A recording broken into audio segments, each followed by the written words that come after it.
بسم اللہ الرحمن الرحیم۔ السلام علیکم رحمۃ اللہ وبرکاتہ۔ اللہ کی رحمتیں اور برکتیں نازل ہوں ہم سب پر۔ محترم ناظرین، آج اس ویڈیو میں ہم قرآن و سنت کی روشنی میں یہ سمجھیں گے کہ زنا جیسا سنگین گناہ ہو جانے کے بعد کس طرح اللہ تعالیٰ کے حضور انسان توبہ کر سکتا ہے اور اللہ تعالیٰ کی رحمت اور مغفرت کو کس طرح حاصل کر سکتا ہے۔ حضرت ابو ہریرہ رضی اللہ تعالیٰ عنہ فرماتے ہیں کہ رسول اللہ صلی اللہ علیہ وآلہ وسلم نے فرمایا، زنا کرنے والا زنا کرنے کے وقت مومن نہیں رہتا، اسی طرح چوری کرنے والا چوری کرنے کے وقت مومن نہیں رہتا، اور شراب پینے والا شراب پینے کے وقت مومن نہیں رہتا۔ زنا ایک بہت بڑا گناہ ہے۔ قرآن و حدیث میں زنا کی سخت مذمت بیان کی گئی ہے اور زنا کرنے والوں کے بارے میں سخت وعیدیں نازل ہوئی ہیں۔ حدیث مبارک میں ہے، ساتوں آسمانوں اور ساتوں زمینیں شادی شدہ زنا کار پر لعنت کرتی ہیں، اور جہنم میں ایسے لوگوں کی شرمگاہوں سے ایسی سخت بدبو پھیلے گی جس سے اہل جہنم بھی پریشان ہوں گے، اور آگ کے عذاب کے ساتھ ان کی رسوائی جہنم میں ہوتی رہے گی۔ حضرت ابو امامہ رضی اللہ تعالیٰ عنہ سے مروی ہے کہ ایک نوجوان محمد صلی اللہ علیہ وآلہ وسلم کی خدمت میں حاضر ہوا اور کہنے لگا، یا رسول اللہ صلی اللہ علیہ وآلہ وسلم، مجھے زنا کرنے کی اجازت دے دیجیے۔ لوگ اس کی طرف متوجہ ہو کر اسے ڈانٹنے لگے اور اسے پیچھے ہٹانے لگے، لیکن نبی کریم صلی اللہ علیہ وآلہ وسلم نے اس سے فرمایا، میرے قریب آ جاؤ۔ وہ نبی کریم صلی اللہ علیہ وآلہ وسلم کے قریب جا کر بیٹھ گیا تو نبی کریم صلی اللہ علیہ وآلہ وسلم نے اس سے پوچھا، کیا تم اپنی والدہ کے حق میں بدکاری کو پسند کرتے ہو؟ اس نے کہا، اللہ کی قسم کبھی نہیں، میں آپ پر قربان جاؤں۔ نبی کریم صلی اللہ علیہ وآلہ وسلم نے فرمایا، لوگ بھی اسے اپنی ماں کے لیے پسند نہیں کرتے۔ پھر دریافت فرمایا، کیا تم اپنی بیٹی کے حق میں بدکاری کو پسند کرو گے؟ اس نے کہا، اللہ کی قسم کبھی نہیں۔ نبی کریم صلی اللہ علیہ وآلہ وسلم نے فرمایا، لوگ بھی اسے اپنی بیٹی کے لیے پسند نہیں کرتے۔ پھر پوچھا، کیا تم اپنی بہن کے حق میں یہ بدکاری کو پسند کرو گے؟ اس نے کہا، اللہ کی قسم کبھی نہیں۔ نبی کریم صلی اللہ علیہ وآلہ وسلم نے فرمایا، لوگ بھی اسے اپنی بہن کے لیے پسند نہیں کرتے، کیا تم اپنی پھپھو کے حق میں اس بدکاری کو پسند کرو گے؟ اس نے کہا، اللہ کی قسم کبھی نہیں۔ نبی کریم صلی اللہ علیہ وآلہ وسلم نے فرمایا، لوگ اسے اپنی پھپھو کے حق میں بھی پسند نہیں کرتے۔ پھر پوچھا گیا، کیا تم اپنی خالہ کے حق میں اس بدکاری کو پسند کرو گے؟ اس نے کہا، اللہ کی قسم کبھی نہیں، میں آپ پر قربان جاؤں۔ نبی کریم صلی اللہ علیہ وآلہ وسلم نے فرمایا، لوگ اسے اپنی خالہ کے لیے بھی پسند نہیں کرتے۔ پھر نبی کریم صلی اللہ علیہ وآلہ وسلم نے اپنے دست مبارک اس کے جسم پر رکھا اور اس کے لیے دعا فرمائی، اے اللہ اس کے گناہ معاف فرما دے، اس کے دل کو پاک فرما اور اس کی شرمگاہ کو حفاظت فرما۔ راوی کہتے ہیں کہ اس کے بعد اس نوجوان نے کبھی کسی کی طرف متوجہ نہیں کی۔ سورہ نحل میں اللہ تعالیٰ ارشاد فرماتا ہے، جو شخص کوئی نیک کام کرے، خواہ وہ مرد ہو یا عورت، بشرطے کا صاحب ایمان ہو، کیونکہ کافر کے اعمال صالح قبول نہیں، تو ہم اس شخص کو دنیا میں تو بالطف زندگی دیں گے اور آخرت میں ان کے اچھے کاموں کے عوض میں ان کا اجر دیں گے۔ دین اسلام میں مایوسی بالکل نہیں ہے۔ انسان خطا کا پتلا ہے، گناہ انسان کی فطرت میں داخل ہے، لیکن بہترین ہے وہ شخص جو گناہ کر کے اس پر قائم نہ رہے بلکہ فوراً توبہ کر کے اللہ تعالیٰ سے معافی مانگ لے۔ نبی کریم صلی اللہ علیہ وآلہ وسلم نے ارشاد فرمایا، ہر بنی آدم انسان بہت زیادہ خطا کار ہے، لیکن اللہ تعالیٰ کے نزدیک بہترین خطا کار وہ ہے جو کثرت سے توبہ کرنے والے ہوں۔ ابن ماجہ میں حضرت حذیفہ رضی اللہ تعالیٰ عنہ سے مروی ہے کہ نبی کریم صلی اللہ علیہ وآلہ وسلم نے ارشاد فرمایا، اے مسلمانوں، زنا سے بچو، اس لیے کہ اس میں 6 نقصانات ہیں، 3 دنیا میں اور 3 آخرت میں۔ دنیا کے نقصانات یہ ہیں، نمبر 1، زنا کرنے والے کے چہرے کی رونق ختم ہو جاتی ہے۔ نمبر 2، مسلسل غربت آ جاتی ہے۔ نمبر 3، عمر کا کم ہو جانا۔ آخرت میں پیش آنے والی 3 چیزیں یہ ہیں، اللہ کی ناراضگی، برا حساب و کتاب، دوزخ کی آگ میں ہمیشہ رہنا۔ زنا کرنے والوں کے لیے دنیا میں سخت ذلت و رسوائی ہے، جن میں پہلی سزا یہ ہے کہ زنا کرنے والے کے چہروں کی رونق ختم ہو جاتی ہے۔ ایک دوسرے مقام پر نبی کریم صلی اللہ علیہ وآلہ وسلم نے ارشاد فرمایا، تم لوگ اپنی نگاہوں کی حفاظت کرو اور اپنے چہرے کو سیدھا رکھو، ورنہ تمہارے چہرے کو بے نور کر دیا جائے گا۔ زنا سے فکر و فاقہ اور مسکرت پیدا ہوتی ہے۔ حضرت عبداللہ بن عمر رضی اللہ تعالیٰ عنہ سے مروی ہے کہ محمد صلی اللہ علیہ وآلہ وسلم نے ارشاد فرمایا، اور جب زنا کاری پھیل جائے تو فکر و فاقے اور مسکنت عام ہو جاتی ہے۔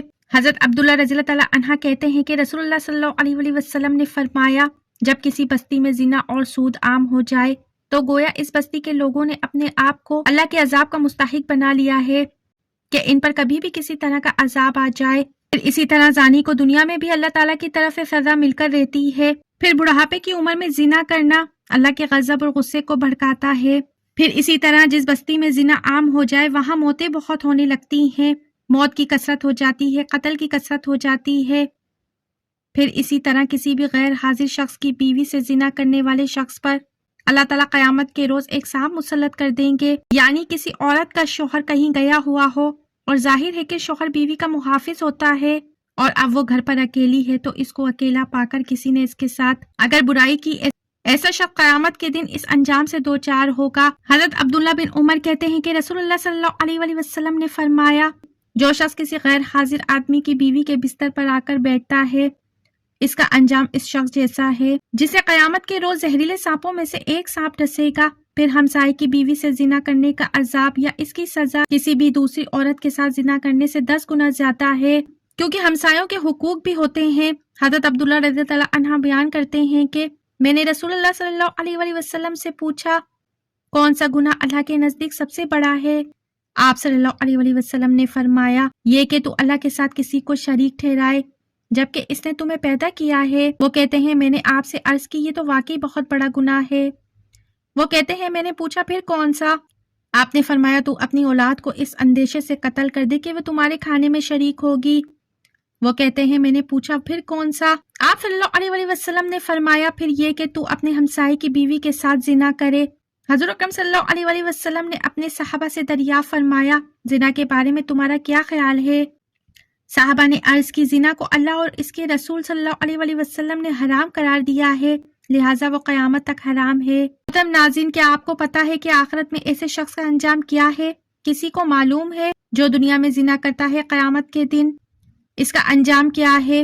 نبی کریم صلی اللہ علیہ وآلہ وسلم کی حدیث روایت کرتے ہیں، آپ صلی اللہ علیہ وآلہ وسلم نے فرمایا کہ معراج کے موقع پر جب آپ صلی اللہ علیہ وآلہ وسلم نے حضرت جبریل سے پوچھا، جو یہ مناظر آپ نے مجھے دکھائے ہیں ان میں سب سے پہلے جس شخص پر آپ کا گزر ہوا اس کے جبڑے نتنے اور آنکھیں گدی تک لوہے کے آلے سے چیری جا رہی تھیں، یہ کون تھا؟ تو بتایا گیا یہ وہ شخص تھا جو صبح کے وقت گھر سے نکلتا اور جھوٹی خبریں کرتا تھا جو آنن فانن ساری دنیا میں پھیل جاتی ہیں، اور اب تو میڈیا کے ذریعے ایک جھوٹ پوری دنیا میں کروڑ مرتبہ ملٹی پلائی ہو جاتا ہے۔ اور ننگے مرد اور عورتیں جو آپ نے تندور میں جلتے دیکھے وہ زانی مرد اور عورتیں تھیں، یعنی دنیا میں زنا کرنے والے مرد اور عورتیں اس تندور کے اندر آگ میں جل رہے تھے۔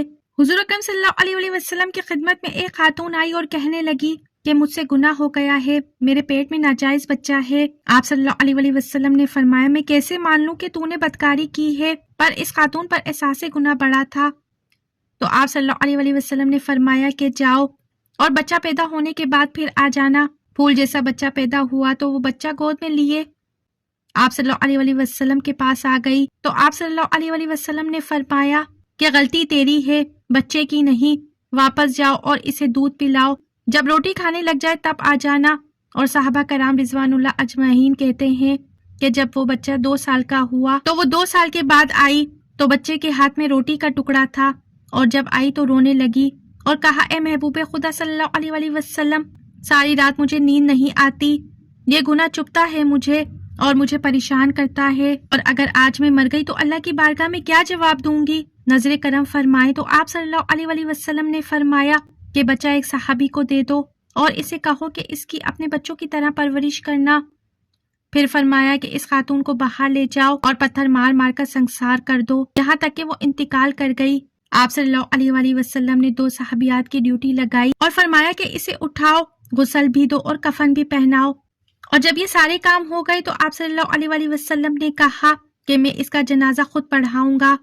تو صحابہ کرام نے کہا کہ اے نبی کریم صلی اللہ علیہ وآلہ وسلم، اس کا جنازہ آپ پڑھائیں گے معاذ اللہ؟ تو نبی کریم صلی اللہ علیہ وآلہ وسلم نے اس خاتون کو معاشرے سے نہیں کاٹا، بلکہ آپ صلی اللہ علیہ وآلہ وسلم نے فرمایا کہ تو نے اس کا گناہ تو دیکھا ہے مگر اس کا احساس نہیں دیکھا، اس کی توبہ کا اندازہ نہیں دیکھا، اگر خدا میں سرخرو ہونے کا جذبہ نہیں دیکھا۔ آپ صلی اللہ علیہ وآلہ وسلم نے فرمایا کہ اس نے اتنی اعلیٰ توبہ کی ہے کہ اگر ساری امت میں بانٹ دو تو اللہ سب کی بخشش فرما دے۔ ایک نوجوان صحابی جسے معاذر رضی اللہ تعالی عنہ کے نام سے جانتے تھے، ان کی شادی مدینہ منورہ میں ہوئی تھی۔ ایک دن شیطان نے ان کو پھسلایا